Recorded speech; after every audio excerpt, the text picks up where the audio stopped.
Good morning बेटा, कैसे हैं आप लोग? मस्ती में। चलिए बेटा, आज हम सेकंड क्लास की हिंदी पढ़ने वाले हैं।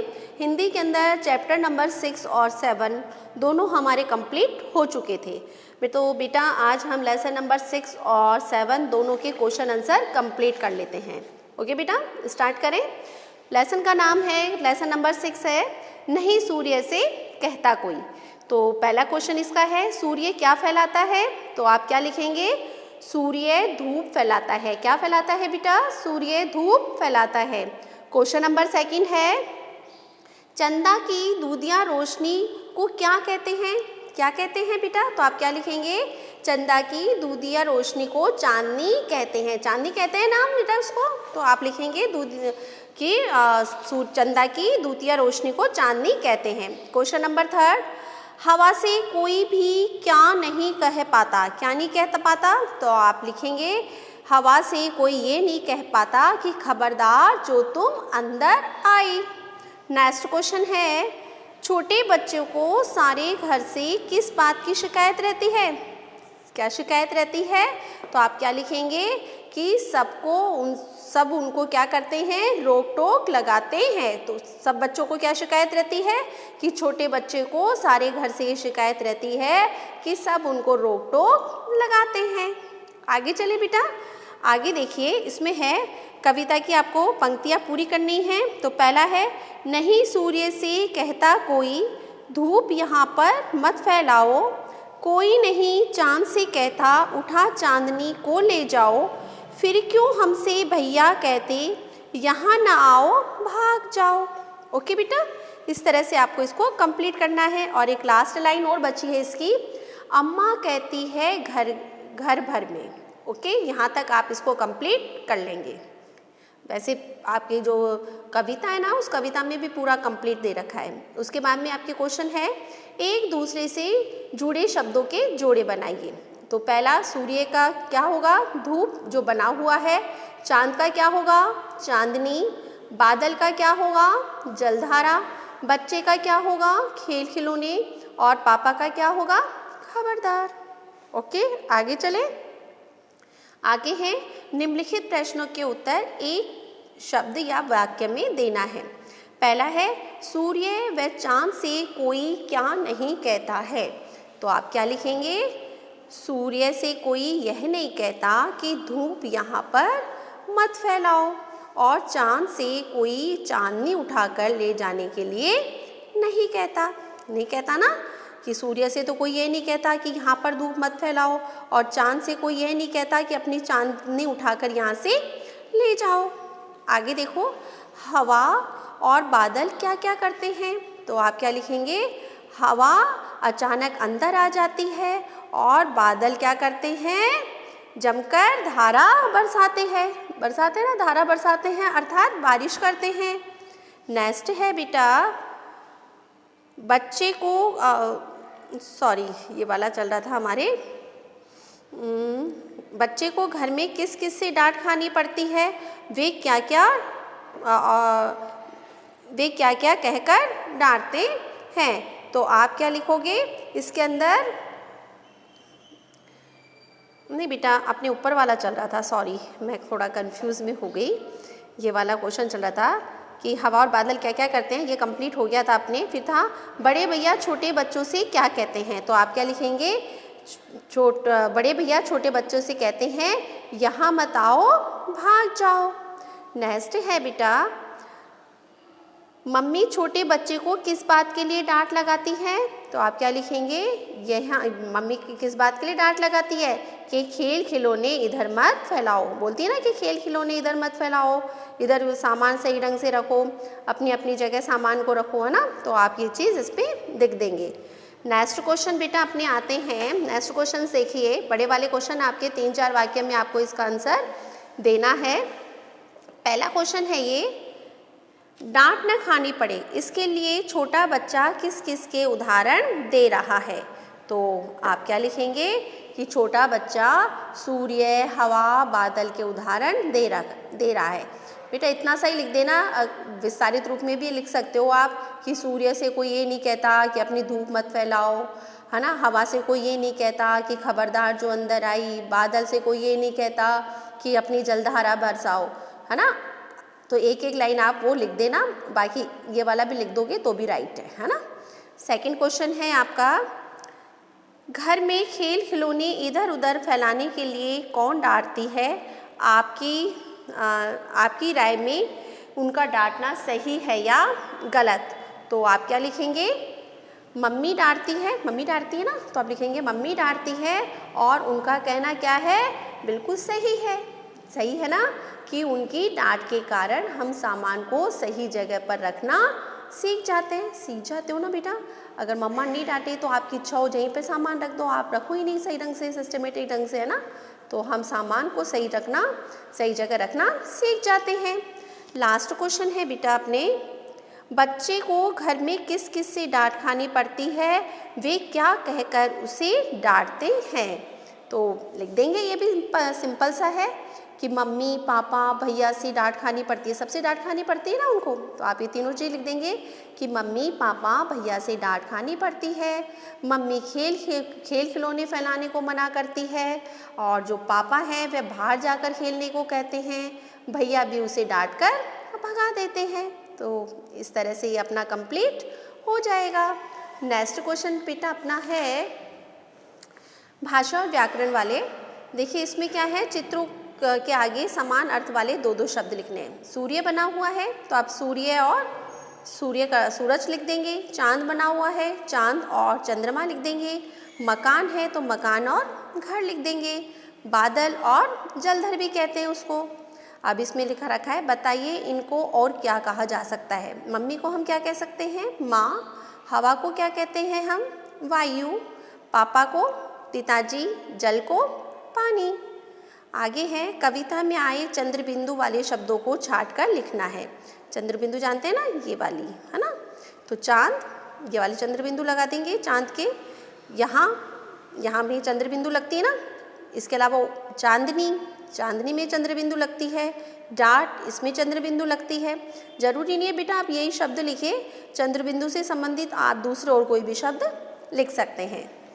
चलिए आगे चलते हैं। बताइए कि इनमें से कौन सा शब्द नाम वाले हैं और कौन से शब्द काम वाले हैं। तो नाम वाले शब्द कौन कौन से हैं वो लिखने हैं। तो सूर्य नाम है ना, चांदनी नाम है, बच्चा नाम है, पापा नाम है। तो आप इसमें से ये छाट के लिख देंगे कि सूर्य, चांदनी, बच्चा और पापा। अब काम वाले शब्द यानी कि जिनसे काम करवाया जाता है या हम काम करते हैं, तो ये कौन सा होगा? कहता, फैलाओ, उठाओ और भागो। आ गया? चलिए आगे इसमें दे रखा है, एक समान लय या तुक वाले शब्द को हम क्या कहते हैं? तुकार शब्द। कौन से शब्द कहते हैं बच्चे? हम तुकार शब्द कहते हैं। जैसे फैलाओ का फैलाओ, जाओ जाओ, फैलाओ, है ना, इस तरह से। तो आपको इसी तरह के तुक वाले क्या करने हैं? शब्द बनाने हैं। जैसे आया, आया का क्या हो जाएगा? गया, पाया। बताना का समझाना, बुलाना। कहना का रहना, पहना।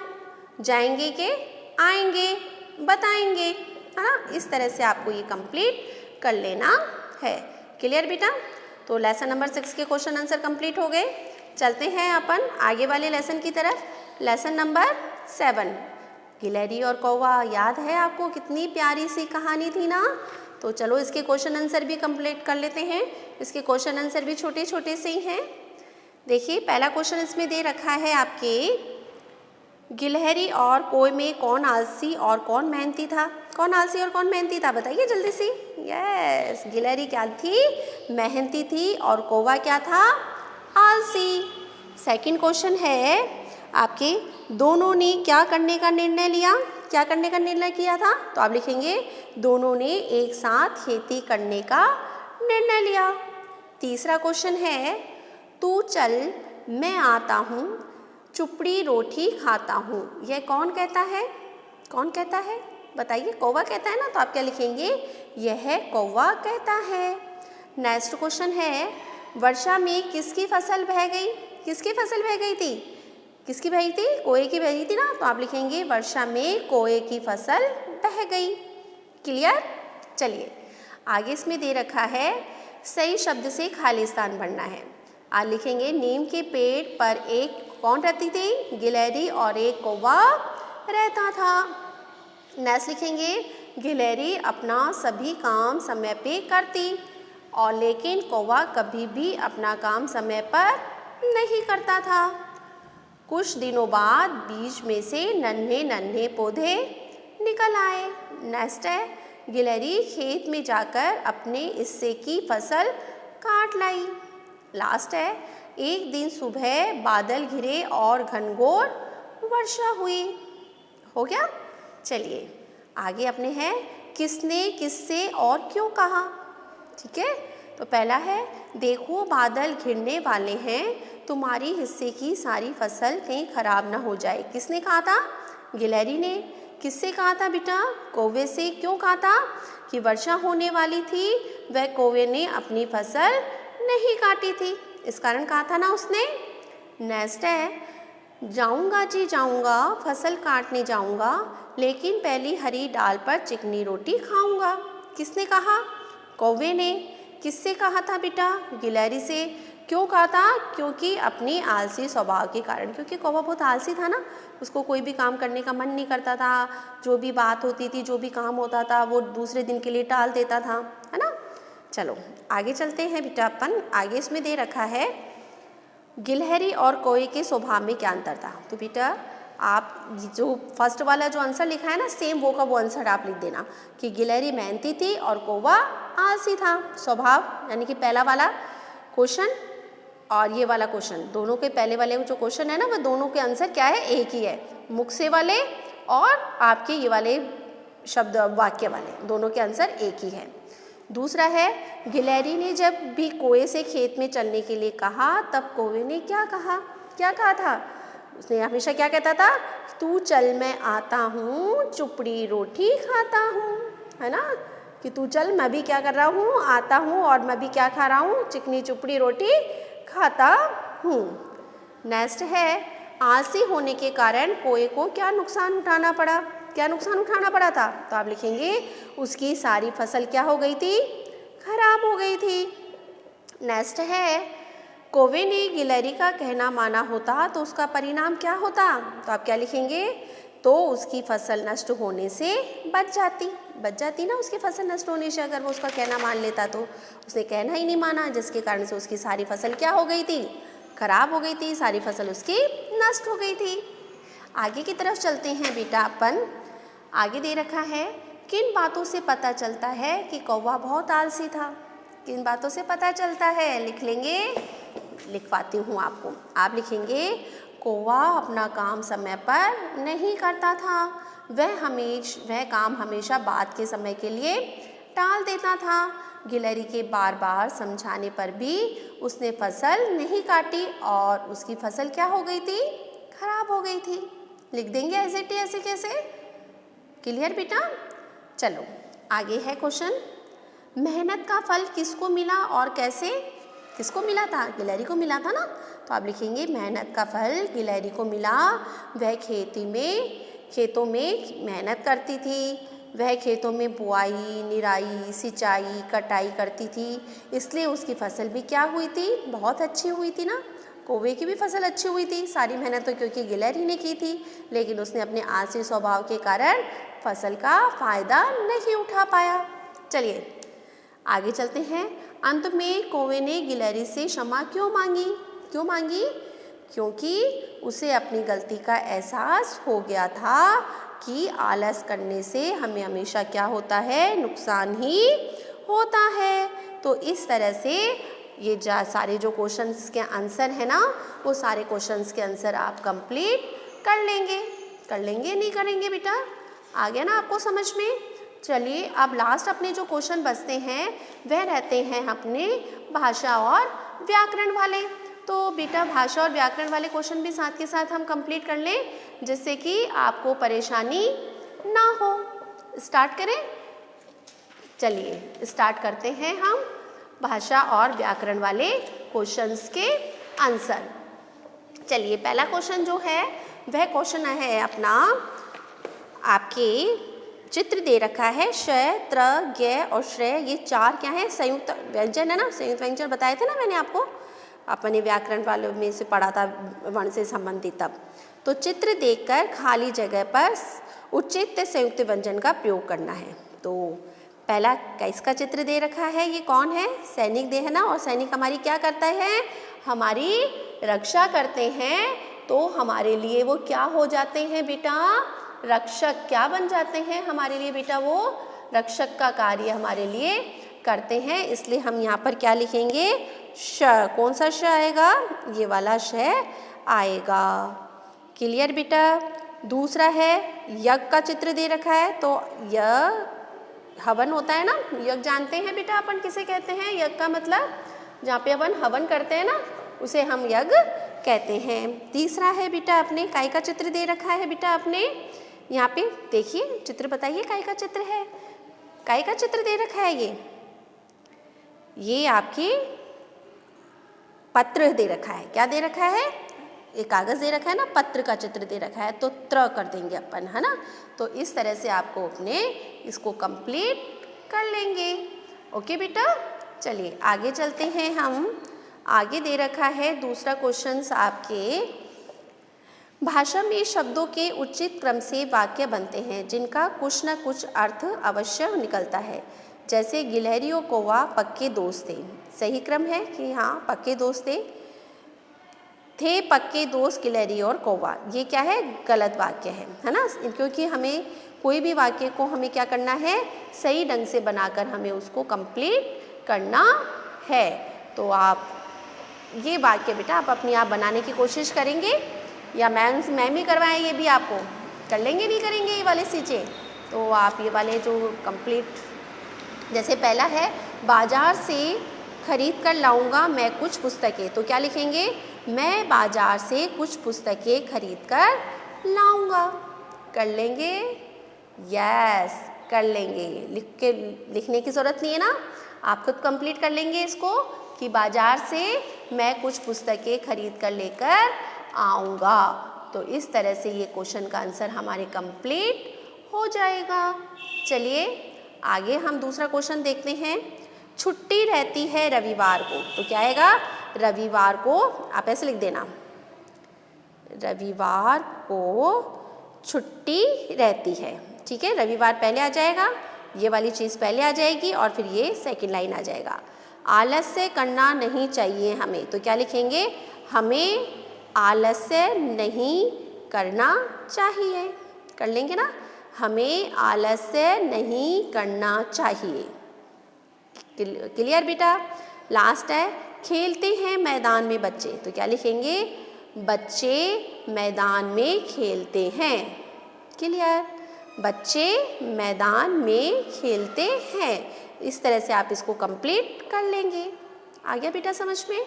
चलिए आगे लास्ट क्वेश्चन अपने आता है, वह है नीचे के गद्यांश में उचित विराम चिन्ह लगाना है। विराम चिन्ह जानते हो ना, मैंने बताया था ना, अल्प विराम, पूर्ण विराम, है ना। तो ये आपको इसको कंप्लीट करते हुए लिखना है। जैसे आप लिखेंगे इसमें, गिलहरी एक बार भी गिलहरी खेत में उसकी प्रतीक्षा करती रही। इस बार भी गिलहरी खेत में उसकी प्रतीक्षा करती रही। तो आप क्या करेंगे, क्या आएगा इसमें, करती रही, यहाँ पर कोमा। किंतु कौवा नहीं आया। कुछ दिनों बाद बीच में से नन्हे नन्हे पौधे निकल आए और कुछ हफ्ते में बड़े हो गए। अब बताइए, यहाँ पे बताइए कहाँ पर अल्प विराम लगेगा और कहाँ पर पूर्ण विराम लगेगा। तो ये क्वेश्चन मैं आपके लिए छोड़ दूँ, कोशिश करेंगे इसको करने की। हाँ कर सकते हैं ना बेटा। तो आप ये क्वेश्चन कोशिश करिएगा, अपने आप इस क्वेश्चन का आंसर देने की। नहीं आएगा तो मैं बता दूंगी आपको, लेकिन एक बार कोशिश तो कर सकते हैं। मैम फिर बाद में मेरे पास में फ़ोन आएगा, नहीं मैम हमसे हुआ नहीं। चलो मैं बता ही देती हूँ। पहले आप लिखेंगे, इस बार भी गिलहरी खेत में उसकी प्रतीक्षा करती रही। यहाँ पर आएगा अल्प विराम, किंतु कौवा नहीं आया। क्या आएगा, पूर्ण विराम। ठीक है, फिर है आपके कुछ दिनों बाद बीच में से नन्हे नन्हे पौधे निकल आए और कुछ हफ्ते बाद वे बड़े हो गए। तो यहाँ पर क्या लिखेंगे हम, बड़े हो गए यानी कि वाक्य कंप्लीट हो गया ना, तो यहाँ पे आएगा पूर्ण विराम। फिर उसके बाद में आप लिखना स्टार्ट करेंगे, अब उनके बीच में उगी घास की निराई करनी थी। वाक्य कंप्लीट, करनी थी, कंप्लीट करेंगे। फिर आप लिखेंगे गिलहरी ने कौवे से कहा। तो बेटा हम कभी किसी के शब्दों को जब कहते हैं तो हम कौन सा लगाते हैं, यहाँ पे इन्वर्टेड कॉमा लगाते हैं ना, है ना, उदाहरण चिन्ह जिसे कहा जाता है। तो यहाँ पे इसको लिखेंगे, कौवे भाई हमें फसल की निराई करनी है। तो यहाँ पर कंप्लीट हो गया, करनी है। आओ, रुका ना, तो यहाँ पे अल्प विराम आएगा, आओ खेत पर चले। और जब हम पूरी बात किसी कंप्लीट कर देते हैं तो उसको इन्वर्टेड कॉमे को हम क्या करते हैं, पैक कर देते हैं। क्लियर बेटा, समझ में आ गया? दोबारा एक बार बता देती हूँ। इस बार भी गिलहरी खेत में उसकी प्रतीक्षा करती रही, अल्प विराम, किंतु कौवा नहीं आया, पूर्ण विराम। कुछ दिनों बाद बीच में से नन्हे नन्हे पौधे निकल आए और कुछ हफ्ते बाद वे बड़े भी हो गए, पूर्ण विराम। अब उनके बीच में उगी घास की निराई करनी थी, पूर्ण विराम। गिलहरी ने कौवे से कहा, कोमा और फिर इन्वर्टेड कोमा, कौवे भाई हमें फसल की निराई करनी है, पूर्ण विराम, आओ अल्प विराम खेत पर चले। और फिर ये इन्वर्टेड कोमा हमारे कंप्लीट। तो आई होप आपको लेसन नंबर 6 और 7 दोनों के क्वेश्चंस के आंसर आ गए होंगे, मैंने कंप्लीट करवा दिए हैं। अब बेटा आपको क्या करना है, जल्दी से क्वेश्चंस के आंसर आपको कंप्लीट कर लेने हैं और फिर मेरे को आपको बुक चेक करवानी है। जो भी क्वेश्चन है छोटे वाले वो बुक में ही कंप्लीट करने हैं, जो बड़े हैं वो आपको नोटबुक में कंप्लीट करने हैं, जो बुक में नहीं आते सिर्फ वो ही करने हैं। ओके बेटा, आज के लिए इतना ही। Good day, goodbye, take care.